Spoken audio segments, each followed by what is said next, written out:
Hi, and welcome to week 3, module 3 at Shasta College Humanities 2. So you're doing great. Thank you so much. The wonderful discussion posts. Please be aware that I will always be a week behind because your discussion posts are due on Sunday at midnight, so I won't grade the previous weeks until the following week when it happens. A couple of tidy moments for us. I can't figure out why the rubrics aren't showing up. I spent a whole bunch of time over the summer creating a rubric for the discussion posts, and apparently they're not showing up. So I will work on that today or tomorrow. So I apologize for that. I'm not sure why it's not showing up, but apparently I did something wrong. So what is that? Tally number 3 for me? I apologize, I'll work on it.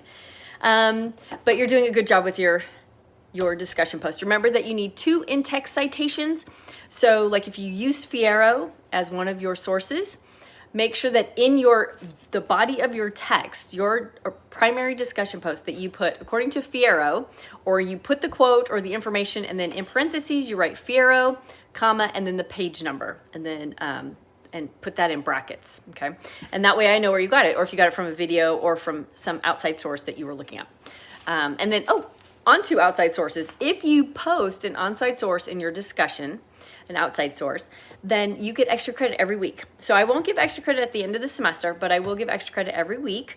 You get up to a half a point for posting a picture or posting a link to an article or something that is applicable to what we're discussing in your post as well. So a great job on that. Some of you did that. I just wanted to explain why I give extra credit for that. As you know, I'm not always big on giving 100%. I just don't do it. It has to be really phenomenal. So if you're getting 100%, you're rocking it. Don't forget that.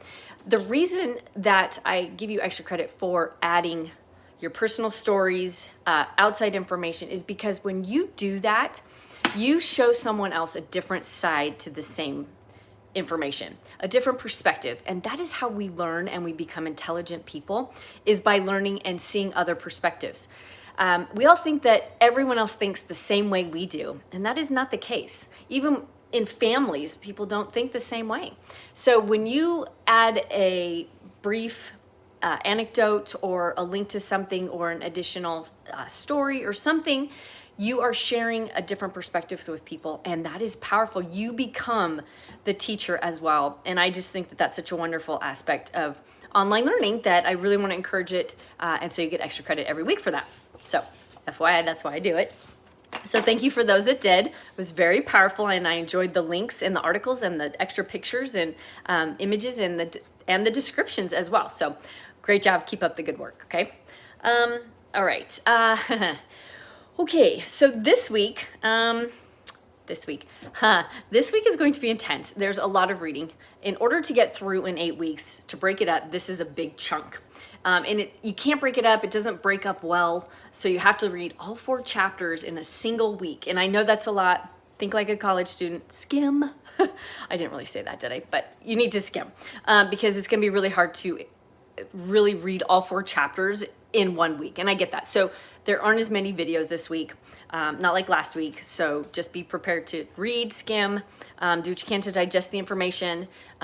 Remember that your quizzes are open book and open notes. So if that should help with, especially this week where there's so much to read.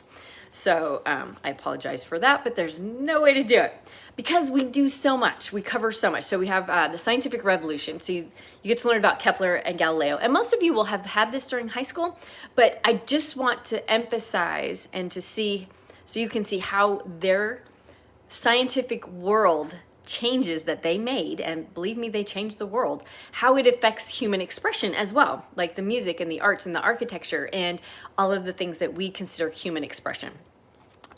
So they're changing the world during the scientific revolution, but it's affecting and influencing the humanities as well. So that's what I want you to see, and that's why this is so important. And then inductive and deductive reasoning. Now, inductive reasoning, you're gonna learn from Bacon, and deductive reasoning was Descartes. And this is a fascinating discussion post because somebody's gonna get it really well and explain it so that everyone else can understand it better. But give that a read because again, that's how they were trying to define how we think, all right? And how we gain information. So read that, it's very fascinating. And then remember that human expression is how we express ourselves as humans. So what we do to express our own thoughts and feelings. And that's all changing now again, right? It's constantly changing. It's always altering. Remember, we have the printing press. So you have people like Descartes who are writing their thoughts down now. And oh, wow, we have movable type. So it's faster. And everybody can read now. Not everybody, but the majority of people are learning to read. And you don't have to be wealthy to learn to read. You don't have to be part of the aristocrat or the clergy, but everybody's learning to read. So they have these pamphlets and these books. And so now you can read Descartes' ideas and decide whether or not you think it's a bunch of hogwash or not. You know, you get that ability now, which is really fantastic. And then you're going to read about the Enlightenment, which is the culmination of all these different things.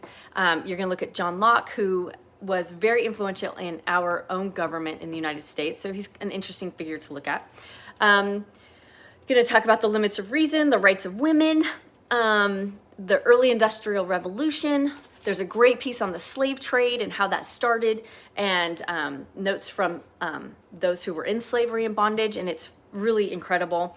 You're going to talk about the French Revolution and the American Revolution, and personally, I think the French Revolution is hysterical. I don't know why it tickles my funny bone that they just would chop somebody's head off when they didn't agree, but I think it's funny. Okay, I'm a little morbid, I guess, but it's really fascinating as they search for independence.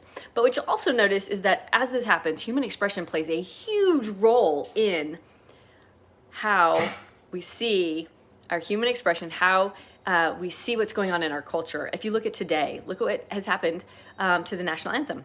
People are kneeling, or they're not kneeling, or they're not coming out, or they're not showing it on TV. I mean, they've taken our national song and they're using it for something else. Culture has changed it. It has changed. And so human expression does that. So you'll be able to see it through the Industrial Revolution, the French Revolution, the American Revolution, the Scientific Revolution, all of it, and how humanity's expression changes throughout all of that. Let's see what else. Oh, chapter 26 is kind of like an overview, a culmination of all of it. It's going to wrap it all up and give you some good, a good look at it, a good overview. You'll look at Rococo style. You'll look at neoclassic style, which, again, Napoleon said this is the official style of the French Revolution. So the French Revolution had its own style, right? Okay, human expression and war going hand in hand. It's kind of interesting, huh? Right? Okay. Revolution. It's a powerful thing, powerful emotions, powerful expressions happening during that time. So just remember that you have your quiz. It opens Wednesday and is due on Sunday. Open book and open notes if you take notes. Also, don't forget we have our weekly chat that happens every Monday. So make sure you check to see what time it is. We'll try to keep those pretty consistent throughout the semester. So, okay. Thanks for all the emails. Great job. Stay in communication with me. That's really, really important. So, all right. Have a great week. We'll talk to you soon. Bye.